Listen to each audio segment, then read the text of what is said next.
Hello, everybody, and welcome to the Volunteer Spotlight. I am your host and lead audio technician, Evan Starnes. And I am sorry we did not have an episode for last month's Volunteer of the Month. They were unable to book, and we've honestly had quite a lot going on. So this podcast has unfortunately kind of had to be not quite backburnered, but more sideburnered for a little bit. And then, goodness, this morning I came into the office just putting out fires because our volunteer file portal was down. So if to anybody listening over the weekend of the 14th through the 16th, and you weren't able to upload your audio, I am sorry for that inconvenience. Everything is back up and running now, but yeah, we were down for a good day. And so, yeah, trying to do all that damage control was fun, to be very sarcastic. It actually wasn't that bad. It could have been so much worse. And so this is an awesome break from all of that. I'm so glad to be back in front of this microphone, and I'm very happy to be joined by the Volunteer of the Month, Thom McMillen, or if I may call you T-Mac, because that is how Kim Kim actually introduced me to, I guess not introduced me, but that's what I'd heard. So yeah, Thom, welcome to the Volunteer Spotlight. Thanks for joining me today. Thanks, Evan. It's really my privilege, and I'm so grateful that I'm able to visit with you and your listeners.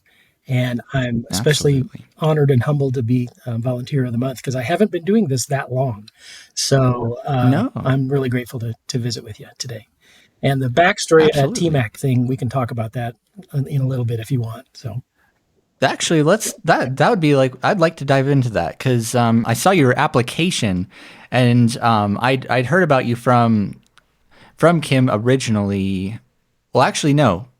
Our volunteer manager, Jennifer, told me, hey, a friend of Doug's is going to volunteer, and Doug is Kim's husband. Right.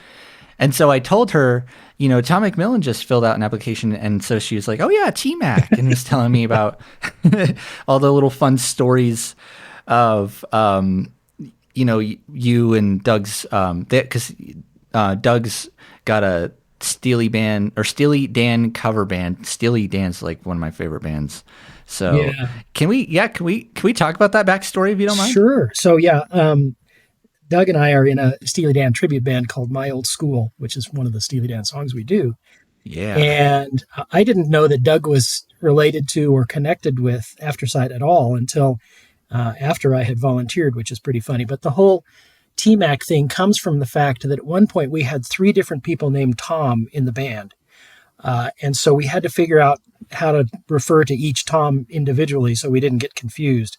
And so I ended up being T-Mac as opposed to T-Bart or, the other Toms. And it just kind of stuck. So that's how people in the band know me when we're corresponding back and forth. So that's the not very interesting story, but out of curiosity too, what is your role in My Old School? I'm one of 3 singers. I guess I'm the lead singer. So I do most of the lead singing and sometimes play percussion. And then I'm joined by 2 other much better female singers who are really professional, and I just kind of go along for the ride. But I'm the lead singer for most of the songs in the Steely Dan catalog that we perform. There are 11 of us in this band, and so that's another reason why we have to go by nicknames so that we know who we're talking about when. And getting together for rehearsals and performances and things like that, it's kind of like steering a battleship because there are 11 of us, all of us with busy lives. But yeah, it's really fun. I've been a Steely Dan fan for a long, long time. And when the opportunity came along to try out for this band here a number of years ago, I jumped at it and off we go. So that's awesome. That's actually a great lead into the getting to know you question I always like to ask volunteers on this podcast.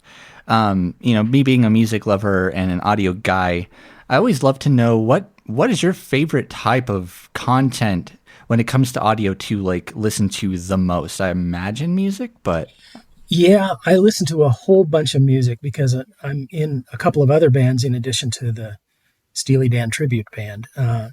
And the other bands I'm in are just cover bands, but we cover everything from 50s through today in terms of songs. And so I'm always having to get up to speed on new music coming out and learning new music and picking up the guitar so I can help supplement the other band members along with vocals. So I spend a lot of time listening to music, but I also like to listen to podcasts focusing on science and interesting new developments in science. I'm not a scientist by any means, but I'm always interested in what the smart scientific community is up to and new hopes for the future that science may be providing us. So probably those two categories are the main two things that I listen to the most. Oh, yeah, absolutely.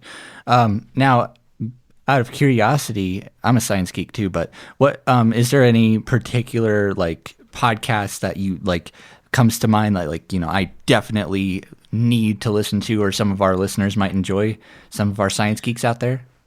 You know, both I listen to a lot of European Oh, nice. podcasts, generally originating with either the BBC or the Economist, and both of them have science-focused articles that can be listened to as podcasts.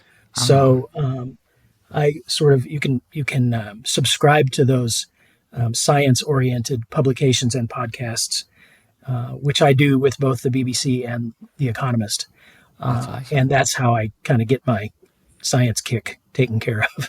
Cool. Yeah, BBC's got a lot of fantastic content. I understand the preference for European. We might have already touched on this earlier, but what made you first actually want to volunteer for? What was your motivation for volunteering for Aftersight? Well, it's kind of funny. It goes back a long time, back into the dark ages of the radio reading service of the Rockies, Oh yeah. which I came across because I was also doing some radio work at a radio station, former radio station that doesn't exist anymore, called KWBI. And I did some interviews and some little commentary things on KWBI and enjoyed it so much I was looking for other volunteer opportunities. I don't exactly have a voice for radio. I certainly don't have a face for radio, whatever that means. Um, but I don't have one of those really sonorous, nice radio voices. But I did it anyway. So I got started with Radio Reading Service of the Rockies way back in the day and did that for quite a while. And then kind of dropped it as I got involved in other things like raising kids and working. But I always enjoyed that Oh yeah. opportunity. Part of it is selfish because I always learn something. Whenever I'm reading, I'm always learning at the same time, which is something that I wanted to continue to do. And so I just started snooping around looking for opportunities to read again like that. And Aftersight popped up, and I thought, aha, maybe this is the descendant of Radio Reading Service of the Rockies, and that's kind of how I got started with it. So Absolutely. Yes, that's exactly what it is. And goodness, yeah, because radio reading service of the Rockies, that would have been back in like 2007, 2008. We changed our name yeah, in 2007 to Audio Information Network of Colorado, and then again to Aftersight a couple of years ago. So you got to, it's cool you got to see both kind of the really old days and now what we are yeah. as an org today. And what was like the you know starting as a volunteer today, what was probably the biggest or most challenging thing to adjust to, or get used to your first couple times recording? Yeah, well, I record the Colorado Sun on Tuesdays. And the most challenging thing for me was to figure out how to fit the most content into the 54 plus minutes that I'm allocated. Sometimes there's too much. Sometimes it feels like there's not quite enough content. And so pacing myself to help my voice be understandable as well as getting as much information in the 54 plus minutes as possible. And also, if I'm running short, if the news for that day doesn't fill all 54 minutes, then getting creative and reading opinion pieces, or maybe something from the day before that maybe somebody would not have heard if they're only listening on Tuesdays. So I think pacing was a trick for me, and understanding how to go at the right speed and cover the most content that would be appropriate for that time slot. I think I'm getting better at it. I'm trying, but it's still a challenge every time to say, okay, what's happening today, and how much time is this going to take, and how quickly or how slowly should I go to get the right amount of content in. So definitely. And now too, with the addition of reading ads and image descriptions, it's actually something that we've ourselves are figuring out how to maybe even expand those time limitations, because they're really brought on by the broadcast and just the nature of how it is built. However, that stuff isn't necessarily set in stone, and it while it is a change, it'll be quite a colossal one. So we're trying to figure out ourselves how to navigate that. Yeah. Well, I get very inarticulate, as you have heard, when I'm trying to describe images for our listeners. It's like, well, there's a blue sky, and there's a mountain, and so I lose all my fluency when I'm trying to describe things, but I'm trying to get better at it. Well, and just giving people an image of what it is, like not necessarily having to. I think the worst thing that anybody could do is just say, so it's this beautiful sky, and that's it. That's what it is. I mean, that would be silly, but not helpful. Because the tough thing too is, trying to not put your own emotions / feelings into your description. And I wish I had it memorized, because it's something I need to have memorized for volunteers. Because Jennifer actually had this really good kind of catchphrase / just formula that she tells volunteers that are new / a little bit uneasy about describing these images and things, and because I think at least for me, what I've always told people is the general rule is, let's just say I was standing right next to you, and we were looking at this beautiful view, and I asked you, what do you see? But then, that doesn't work for everybody, because not everybody's described stuff to a blind guy, and it's not like rocket science, but there's that subtlety of also, trying to do it in a timely way, so it doesn't like take over the actual content of the paper, but Yeah. It took me a while to figure out that I should read the caption before I start trying to describe the picture. You would think that would be common sense, but what in the world am I looking at here? I don't even know what this oil pump thing is, Yeah. So then I read the caption to myself ahead of time, and that would help me describe what I'm looking at. And then I would read the caption out loud, of course. But that's kind of a dumb trick. It took me a while to figure out, because I'm not real quick on the uptake sometimes, but that helps. I'm all about the quote dumb tricks here for sure. I wouldn't necessarily call that a dumb trick at all. In fact, I think in some cases the caption will give a good enough description that you don't actually need to do much describing yourself. Now, let's talk my favorite subject, audio equipment, because I love audio equipment, messing with it and helping people with their audio equipment. I wanted to bring up something only because, and if I may actually interject the test recording that you sent, at least part of it, into this part of the podcast, because you sent us when we were at first, we were trying to figure out, something had happened with your microphone and it wasn't recording with the right one, and so I have a folder of test files, just that I've gotten over the years from people that I've helped with their audio. And it's usually something like testing 1, 2 and a thing from a newspaper or whatever.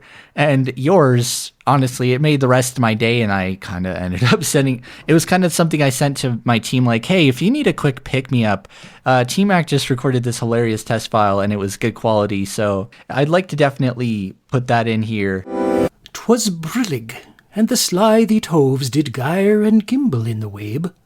All mimsy were the borogoves, and the mome raths outgrabe.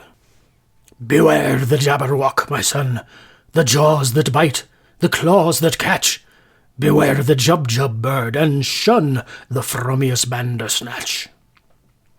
He took his vorpal sword in hand, long time the manxome foe he sought. So rested he by the tum-tum tree, and stood a while in thought. And as in uffish thought he stood, the Jabberwock, with eyes of flame, came whiffling through the tulgey wood, and burbled as it came. 1, 2, 1, 2, and through, the vorpal blade went snicker-snack. He left it dead, and with its head he went galumphing back. And hast thou slain the Jabberwock?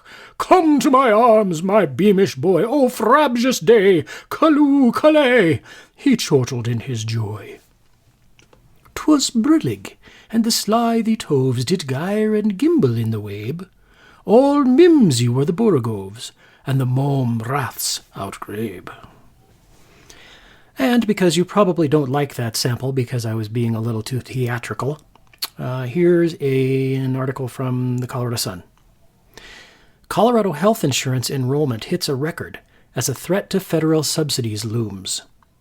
Enrollment through Connect for Health Colorado reached its highest ever level, but federal enhanced premium subsidies that help make that possible are set to expire at the end of the year. By John Ingold. So can you describe your just recording environment / your setup, what you got for? Yeah, it's with the exception of the microphone, which is pretty nice, which I stole from my son. Nice. I just have a laptop, and I'm sitting in my daughter's bedroom in a quiet corner surrounded by books, so the audio doesn't bounce around or echo a whole lot. But my son is an actor, and he purchased a pretty good microphone. It's a Blue microphone is the make, and he used that for auditions for acting. And so when he went to London to grad school for acting, I stole it from him. So that's what I use, and I just plug it into my cheapo Dell laptop, and off we go. It seems to work pretty well. At least you tell me it does. No, it does. It sounds great. Blue mics are solid. I especially for voiceover, they're a good option, and they're still being made. They're now under Logitech, but like sometimes they might have some little kerfuffles where you have to go into the settings and turn off like some built-in noise reduction and stuff because it'll degrade the quality of the audio. But once you do that, like when you can really harness the full potential of those mics, I mean, a lot of people use those, even like famous YouTubers, a lot of podcasters. Like that's the mic I use, a Blue Yeti at home, and it's a fantastic little mic. So that's awesome. It just always proves my point. You don't need necessarily a fancy, audio interface and a really awesome Shure mic and all of those. That's what we have. Those are nice. But before we wrap up this show, do you have any questions or feedback that you would like to ask me or Aftersight as a whole? Yeah. Part of what I do is volunteer to do strategic planning for nonprofit boards.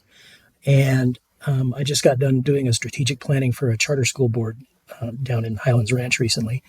So I guess my question for you would be, what's next for Aftersight? What's the strategic plan going forward? What's the next big goal that you all are trying to adapt and implement? That is an incredibly good and very loaded question. And in fact, that's great timing because we are actually getting ready and gearing up for a big strategic planning later this year. So to answer your question, what we are focusing on right now is we're focusing on what we call information equity. And what that is effectively giving our listeners the exact, or at least as much as possible, the exact same access to the newspaper that, anybody else would have. And part of that does entail, not only, describing images and reading advertisements, but also reading from front to back. And right now, just the way everything is currently built out, it's not exactly feasible right now. We definitely couldn't do front to back reading for everything.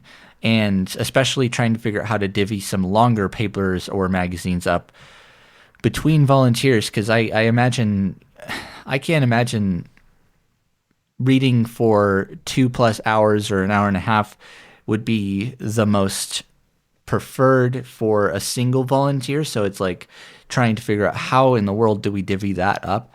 So our biggest goal is, yes, being able to read front to back and prioritizing the human voice, because a lot of people now are, well, not a lot, but I've gotten emails from a few different volunteers talking about, oh yeah, there's all these great AI voices and stuff out there.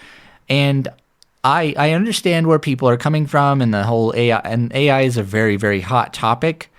That being said, it doesn't belong everywhere, and it will never belong in our volunteer raider base ever. And especially me, as a listener of AfterSight, not only a staff member,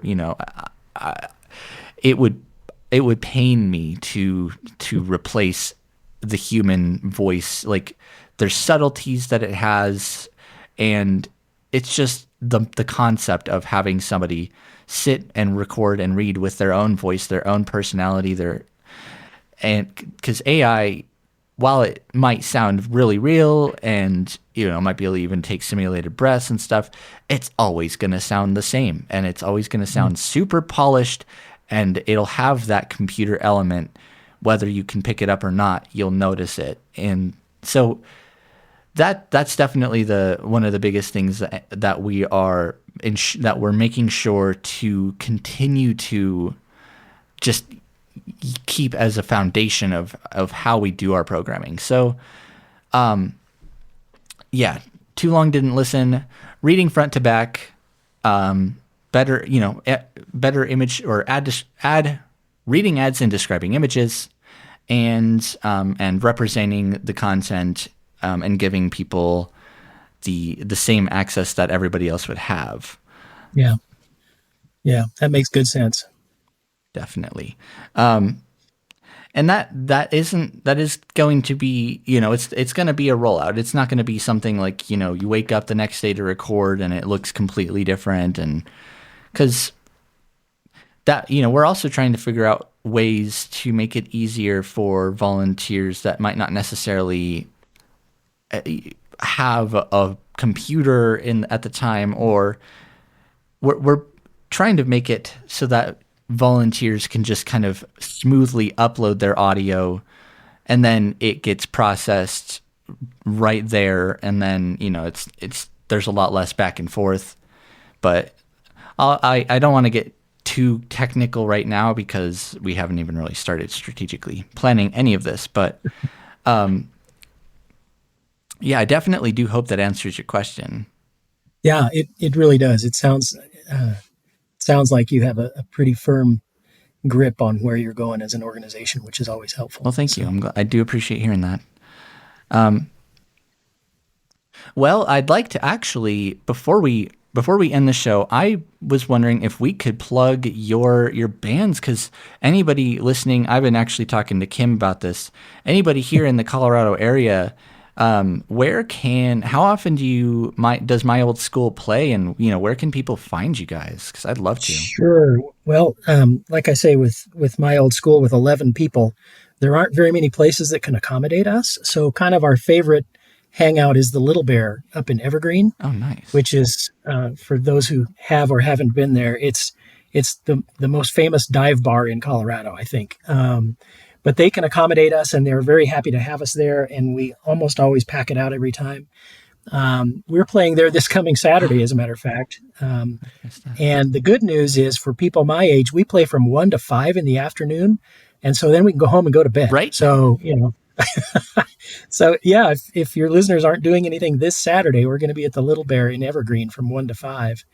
And then one of my other bands called the Coveralls, I love that hokey name because we cover everything. Yep.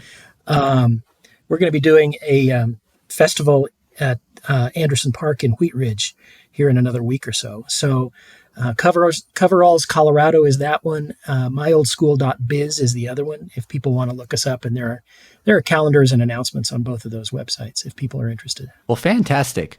I cannot believe I missed the memo about this Saturday because I've been wanting to see my old school for a while since I heard about it a couple years ago. Yeah. Well, it's great fun to watch Doug get a workout on his trombone, that's for sure. Yeah, who plays the keys too? I was. Yeah, he's an all-around kind of guy. He's incredible. I have his old Ensoniq keyboard, and it's my... Oh, fun. Tom, thank you so much for joining me under the Volunteer Spotlight today. Yeah, it was great fun, Evan. And again, thank you for the gracious gift of having me be the Volunteer of the Month as a relative newbie. That's really kind, and I appreciate that. Well, absolutely. You've definitely earned it, so congratulations once again. Thank you. Thank you guys so much for listening to another episode of the Volunteer Spotlight.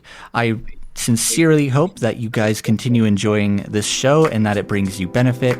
And share this with others. This is a great way to motivate others that are considering becoming an AfterSight volunteer to actually bite that bullet and go to aftersight.org/volunteer. With that being said, I'm going to go ahead and end this episode. I've been your host and lead audio technician, Evan Starnes, and I will talk to you guys again next month on the Volunteer Spotlight.